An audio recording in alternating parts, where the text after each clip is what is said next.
Olá a todos, sejam muito bem-vindos novamente ao nosso programa de podcast Gastro em Movimento, um projeto da Clínica Ludwig, junto com a Maria Fernanda Cunha, nossa nutricionista especializada. O nosso objetivo aqui com vocês é falar sobre assuntos de medicina de uma forma mais leve, um bate-papo, de uma forma clara, para transmitir para vocês todas as informações e as novidades desses temas. E para isso a gente tem uma banca de especialistas aqui em que vai ajudar a discutir sobre esses assuntos. Eu sou Juliano Coelho Ludwig, gastroenterologista, especialista em doenças intestinais. Meninas, Eu sou a nutricionista Maria Fernanda, especializada em gastroenterologia. Eu sou Fernanda Bianchi, médica gastroenterologista. Eu sou Luísa da Damperini, médica gastroenterologista. perfeito. Microfones abertos, equipes apostos. Hoje nós vamos discutir um assunto que eu particularmente sou apaixonado, que são as chamadas doenças inflamatórias intestinais. Então deixa eu explicar para vocês de uma forma bem clara o que a gente determina o que seja uma doença inflamatória intestinal. Como o próprio nome diz, são processos inflamatórios, são inflamações que atingem o tubo digestivo, principalmente o intestino. Nós temos as chamadas doenças inflamatórias intestinais de causas conhecidas e causas não totalmente esclarecidas. A das causas conhecidas são causadas por radiação, chamado colite actínica, por exemplo, causada por medicamentos, que a gente já discutiu, como colite medicamentosa, por falta de sangue, chamada colite isquêmica. Ou seja, existe um processo inflamatório e existe uma causa totalmente esclarecida. E tem duas patologias que a gente chama de doença de Crohn e retocolite, que inflamam o intestino, e que essas são, quando a gente fala sobre doença inflamatória intestinal, são sobre essas duas patologias, a doença de Crohn e a retocolite, que são doenças parecidas, mas são diferentes ao mesmo tempo e que têm comportamentos e tratamentos diferentes. Eu queria começar pedindo para você colocar para a gente aqui, entre a doença de Crohn e a retocolite, o que tem de diferente entre uma e outra, assim? Quais são as diferenças? Elas se diferem na forma de apresentação e aonde elas atingem. Então vamos começar com a retocolite ulcerativa. O próprio nome diz aonde que ela vai estar localizada essa doença. Ela vai pegar a parte final do intestino grosso, que a gente chama de reto. Na verdade, sempre vai começar uma inflamação lá. E ela pode ou não se estender para o resto do intestino grosso, do cólon. Por isso que a gente chama de retocolite ulcerativa, porque ela provoca inflamações, úlceras nesse local. Basicamente só no intestino grosso.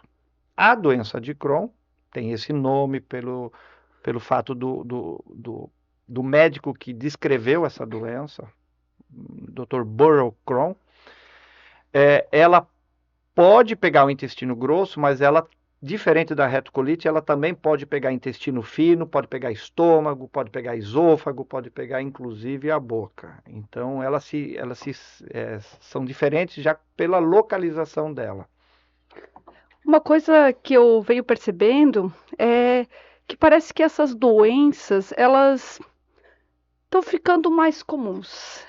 Doutor Juliano, realmente a incidência dessas doenças, essas doenças estão aumentando no nosso meio? Então, não é só uma teoria que seria só o diagnóstico mais correto, né? Uhum. A gente tem feito mais diagnóstico mesmo, eu acho que os médicos, as nutricionistas, os profissionais de saúde estão sendo mais capacitados para fazer mais diagnóstico, mas sim, existe um aumento global. Existem países que já chegaram no que a gente chama já passaram da curva de crescimento, eles estão estabilizados no número, que é principalmente Canadá e Estados Unidos e alguns países da Europa, mas países da América do Sul, da África, da Oceania, nós estamos numa fase de crescência desses números. Então, o número global vai aumentar consideravelmente. No Brasil, a doença de Crohn, ela já não é considerada uma doença rara. Para ser doença rara, tem que ser abaixo de 67 casos a cada 100 mil habitantes. Nós já estamos com números maiores do que isso. Então, sim, está aumentando, tanto no Brasil como no resto do mundo, essas doenças. E o que é extremamente preocupante, porque são doenças que começam principalmente na idade jovem, são doenças progressivas, que elas não ficam paradas, elas pioram sem tratamento adequado, e a gente ainda não consegue uma cura definitiva, a gente consegue controlar. São doenças controláveis, como várias outras que nós temos. Mas são doenças, teóricas, até por enquanto, para a vida toda, né? E no seu consultório, assim, quais são os sintomas mais comuns que costumam aparecer dos pacientes? A melhor maneira da gente, a gente falar sobre sintomas é a gente pensar onde que está a doença. Uhum. Então, se eu tenho uma doença que afeta principalmente o intestino grosso, o cólon, que é o órgão que trabalha e produz as fezes, eu vou ter uma repercussão no processo das fezes. Então, eu posso ter dor, eu posso ter cólica, que vai me mandar ir ao banheiro, fora do meu padrão. As fezes vão sair diferentes, em forma de diarreia, com presença de muco, de sangue. Eu vou no banheiro em um horário que eu não costumo ir. Então, o processo da evacuação se torna diferente quando o intestino grosso é afetado. E ele pode ser afetado tanto pela retocolite como pela doença de Crohn. Já a doença de Crohn sozinha, ela pode afetar o intestino fino, intestino delgado, que vem antes do intestino grosso. E lá no intestino delgado, o principal sintoma é dor. Pode ter diarreia também, mas é principalmente dor, certo? Então, existem casos de Crohn e constipação? Temos casos de Crohn, constipação, e diferente do passado que a gente achava não, a gente vê pacientes obesos, porque a gente aprendeu na faculdade que o paciente portador de doença de Crohn retocolite, ele era magro, bastante queixando de diarreia, dor abdominal e magro. A gente vê justamente isso, a gente vê uns cenários diferentes. O que chama atenção, que eu acho que é um macete, é a cronicidade. Como são doenças que, quando surgem e você não trata, elas não vão embora, então essa queixa de dor, essa queixa de diarreia, essa queixa de sangramento, ela começa e ela não para. Então, a pessoa que vai falar que está assim há 2 semanas, há 4 semanas, há 3 meses, ela não vai embora. Então, se eu tenho uma dor abdominal, que vai ficando importante, inclusive, e ela não está indo embora, não quer dizer que seja doença inflamatória intestinal, mas no mínimo ela merece uma investigação. Eu achei curioso tu falar da obesidade, porque quando a gente fala de pacientes desnutridos, eles não precisam necessariamente estar com baixo peso. Então, a pessoa, ela pode estar obesa, mas ela pode ter uma massa muscular comprometida, ela pode ter uma deficiência nutricional, tanto que hoje a avaliação nutricional, ela, da decomposição corporal, ela entra como algo importante para além do IMC. Então, o IMC hoje ele avalia peso, mas o que é esse peso, né? Qual que é a soma, né? Quais são O os fatores? tem? Né? É só gordura ou tem realmente uma boa massa muscular? Então, avaliar essa composição corporal também é muito importante para entender melhor. De que maneira que se pode chegar ao diagnóstico dessas doenças inflamatórias intestinais? Como tantas outras, a gente não tem um exame específico, único para ver isso. A gente vai montando quebra-cabeça, né? Como a doença celíaca, a gente faz isso também, e outras doenças. Então, primeiro a história clínica, né? Principalmente levar em consideração esse perfil de cronicidade, de queixas duradouras, isso chama atenção. E eu costumo falar assim para os pacientes, tanto a retocolite como a doença de Crohn, ela não é a dor, elas são feridas, inflamação que provoca dor. Ela não é diarreia, elas são feridas que provocam diarreia. Ela não é sangramento, elas são feridas que provocam sangramento. Então eu vou atrás das feridas, certo?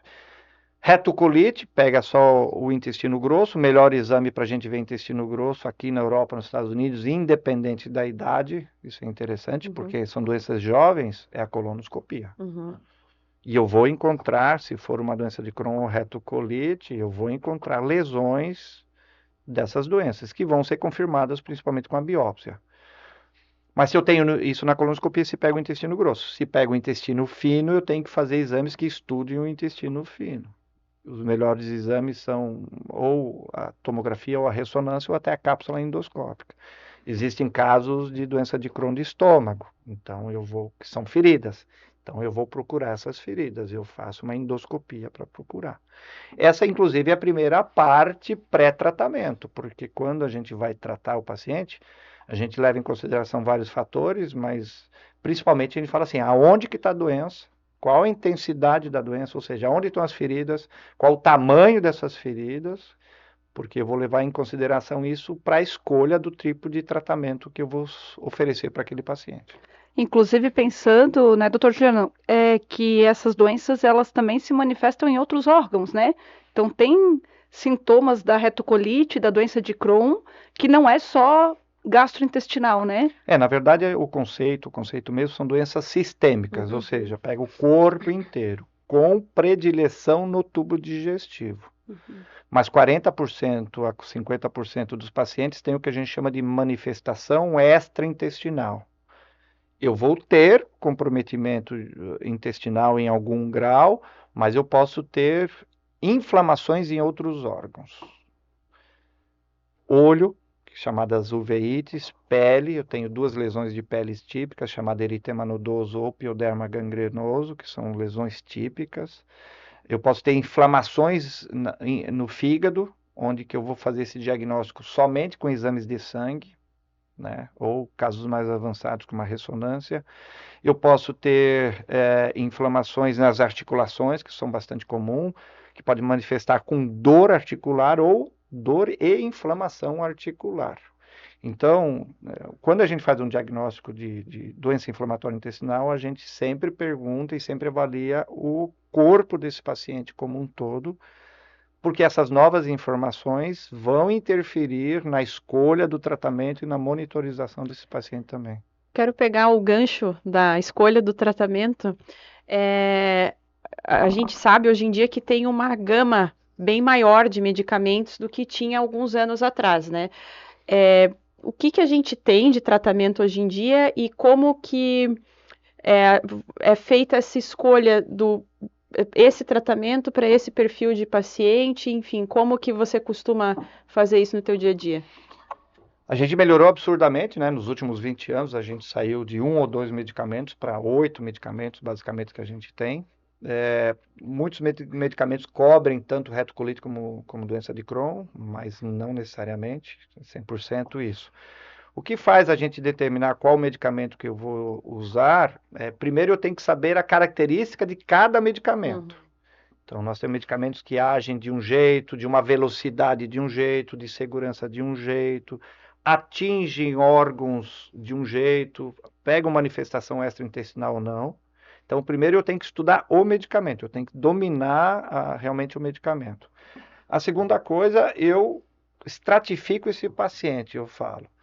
Então, a gente tem critérios hoje para me dizer que se é uma doença com perfil mais agressivo ou perfil menos agressivo, que leva em consideração a idade com que começou a doença, regiões do tubo digestivo que pegou, intensidade das feridas, tamanho, resposta a tratamentos prévios, se foi operado, se não foi operado. Então, a gente mais ou menos classifica esse paciente baseado nisso, e isso é na consulta, a gente classifica isso, faz exames para ajudar, e em cima disso a gente vai escolhendo os medicamentos que são mais adequados. Temos algumas variáveis aí que interferem nisso.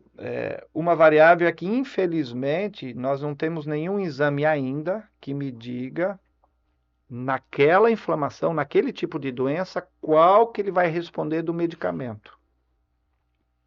Então, eu não tenho isso, né? Assim, para essa situação, eu fiz um exame, é esse medicamento que vai responder. Então, na verdade, a gente classifica, escolhe o medicamento, mas a gente dá o medicamento, mas a gente fica vigiando se o medicamento está funcionando ou não. E essa vigilância inicial, que se está tendo resposta do medicamento ou não, ela em até 4 meses você tem essa resposta. Isso é importante porque a gente não quer perder tempo. Se eu estou dando um tratamento e vejo que o paciente não está respondendo, eu tenho que ter alguma conduta em até 4 meses, ou acertar o medicamento, trocar, aumentar a dose, alguma coisa. Por quê? Porque a doença não para. A doença é dinâmica. A tendência dela é que ela vai piorando. Então, eu tenho um certo time, eu tenho um certo tempo de parar essa inflamação. Entendeu? Então, eu tenho que ser um pouco mais ágil em relação a isso. Só fazendo um recorte mais específico aí, mas, por exemplo, mulheres que não têm filhos e querem engravidar, isso influencia? Esse desejo dela tem que ficar muito bem claro. Isso a gente sempre pergunta. No sentido de escolha de tratamento. Uhum. Mulher portadora de retocolite, mulher portadora de doença de Crohn pode engravidar? Pode. Pode com segurança, com chance de gravidez muito tranquila, com resultado, com filhos sem muito risco de desenvolver doença de Crohn ou retocolite, mas desde que a doença esteja em remissão, desde que a doença esteja dormindo. Então, o que a gente fala? Está em atividade? Não engravide agora. Use métodos para não engravidar. Porque deixa eu primeiro acertar a doença, acalmar a doença, botar ela para dormir, que você vai ter uma gravidez boa, você vai curtir a gravidez. A grande maioria dos medicamentos são liberados para usar durante toda a gravidez. Nós temos estudos de 20, 25 anos de acompanhamento de grávidas com filhos que usaram medicamento. Então, a gente sabe quais são os medicamentos que podem ser usados. Nós temos hoje, basicamente, desse grupo de medicamentos, uns 2 ou 3 que realmente a gente não usa para gravidez. Então, já no começo, a gente já sabe isso na hora de escolher o medicamento. E em relação a familiares, vamos dizer que meu pai tem doença inflamatória, ou tem um irmão que tem doença inflamatória, eu preciso fazer uma busca ativa ou eu espero ter os sintomas? A chance de um parente de primeiro grau, se a mãe é um pouquinho maior do que o pai, Tá. Né, para o filho ter, mas é menos de 6%, é baixo. Então, não são doenças que precisam de aconselhamento genético. Ao contrário, a gente fala, tenha filho, que a chance de não ter doença inflamatória é muito alta, certo? Quando o pai e a mãe têm, aí é uma chance um pouco maior, certo? E isoladamente a mãe um pouquinho mais do que o pai. Isso que a gente tem de dados. O que eu falo para o familiar de um portador de doença inflamatória intestinal, que primeiro, ele vai pagar um preço do ponto de vista que, se ele tiver algum sintoma, a gente vai investigar um pouquinho mais profundo. Se ele aparecer com uma dor abdominal, em vez de eu fazer talvez um simples ultrassom, talvez eu faça uma tomografia, talvez eu faça uma ressonância, entendeu? Porque ele carrega um pouquinho mais de chance. Então, isso é um fato. O segundo fato, e saiu ontem, inclusive, do ECO, um novo guideline sobre cuidados para o desenvolvimento de doença inflamatória intestinal. E o cuidados para não desenvolver doença inflamatória intestinal, água, atividade física regular e alimentação saudável para manter principalmente um equilíbrio da microbiota intestinal, da permeabilidade da parede intestinal, entendeu? São pessoas, então, os familiares, eles vão ter um pouquinho mais de obrigações, Sim. Se eles querem diminuir o risco, de ter escolhas de vida mais saudável, entendeu? E essa recomendação, por exemplo, de fazer uma investigação 10 anos antes do diagnóstico do familiar faz sentido? Não faz. Não. Tipo uma colonoscopia? Não, você vai fazer, assim, Somente se tiver sintomas, então. Sintomas. Hoje a gente já tem, especificamente da colonoscopia e da tomografia, mesmo de outros órgãos abdominais, a gente tem hoje o protocolo de vigilância para câncer de intestino, que é a partir dos 40 anos, em que a gente está orientando fazer endoscopia, colonoscopia, ultrassom, tomografia, para vigilância, certo? Para câncer. E esses exames, eles já também vão, se o paciente tem uma suspeita de doença inflamatória intestinal, vão ajudar a descobrir. Então, eu vou falar isso. Em algum momento ele vai fazer exame, certo? Eu vou fazer exame antes, baseado nos sintomas. Tá, perfeito. Basicamente isso. Agora, paciente, eu estou com 25 anos, meu irmão tem Crohn, eu não tenho sintoma nenhum, eu não vou precisar fazer uma. Eu acho que a vigilância ativa é uma vigilância clínica, de Uhum. acompanhamento médico, Uhum, mas não necessariamente de exames obrigatórios, assim, sem sintomas. uhum. E, doutor Juliano, pensando que, claro, é uma doença progressiva, uma doença crônica, né? Além do medicamento, que é fundamental, né? Que é o que vai controlar a doença, o que mais que esse paciente com doença inflamatória intestinal pode fazer para auxiliar no tratamento, assim, da doença? Primeiro, não virar as costas para ela, certo? Excelente, Não excelente. virar as costas Uhum. para ela, porque, como várias outras doenças, os sintomas, ou seja, o que o paciente sente, não é um reflexo, não é um espelho do que realmente está acontecendo dentro lá da parede do intestino. Então, o fato de ele não sentir nada, muitas vezes não me garante que esteja tudo bem lá dentro, né? Uhum. Então, ele tem que Então, fazer acompanhamento.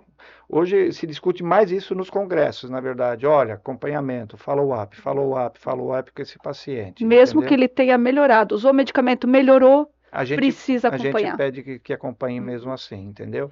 E faça escolhas de vida saudáveis. Basicamente isso aí que a gente recomenda e que o paciente portador de doença inflamatória intestinal é um paciente que vai ter um médico do seu lado. E o profissional que atende doença inflamatória intestinal, o médico que atende doença inflamatória intestinal, ele tem que entender isso. Ele tem que entender que ele é responsável pelo acompanhamento frequente de portadores. Então, nós também temos que fazer uma busca ativa no paciente. Uhum. Se ele não apareceu mais no consultório, eu acho que nós, como profissionais, e lidamos com essa doença, a gente tem que pegar o telefone, ligar para ele e falar assim: como é que você está? Faz tempo que você não vem, deixa eu dar uma olhada em você e tal.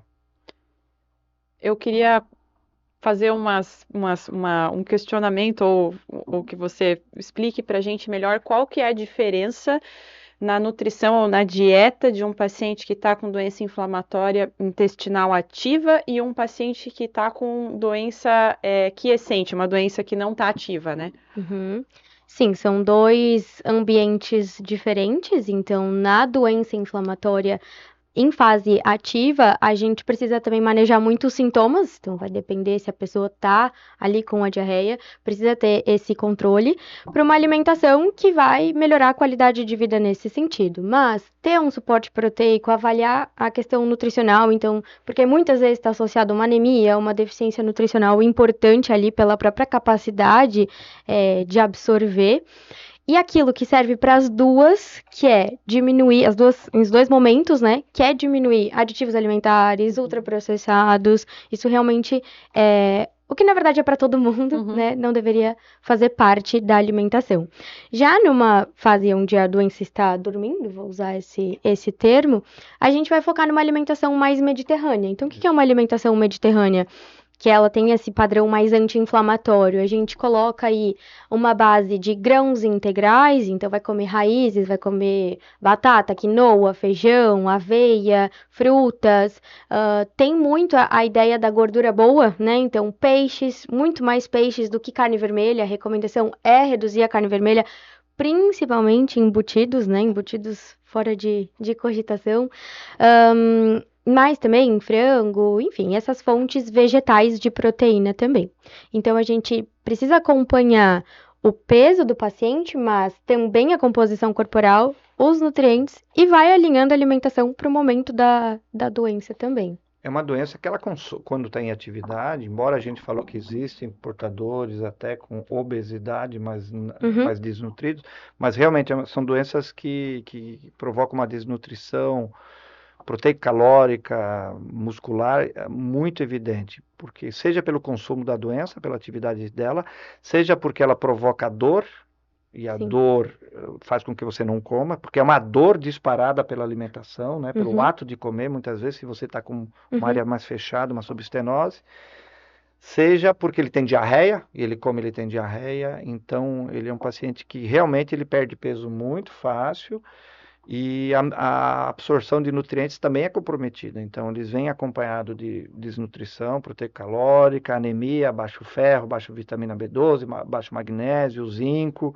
Então, são pacientes em que isso compromete o resultado Total.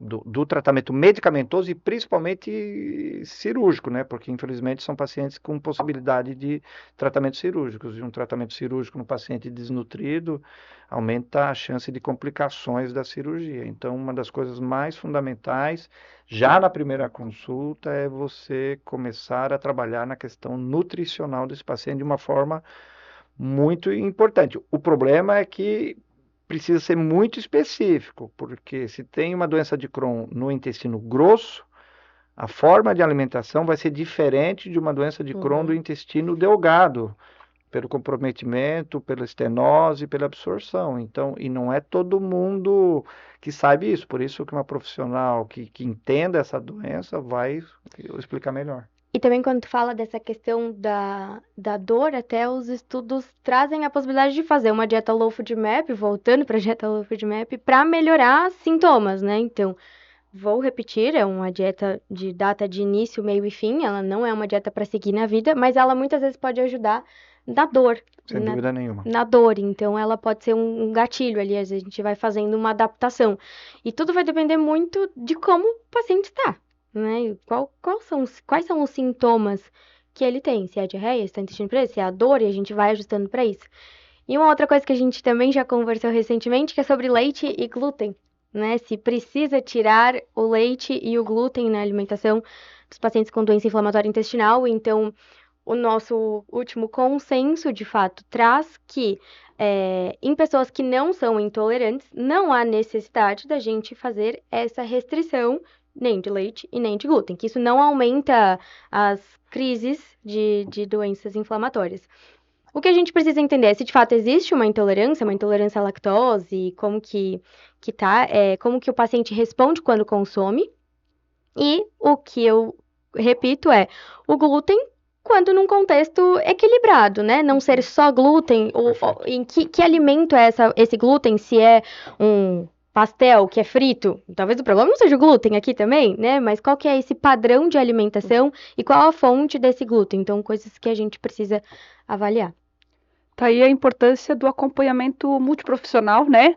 Eu acho que até destacando um pouquinho pelo fato só de ser uma doença crônica também, a importância às vezes até do acompanhamento psicológico junto, né?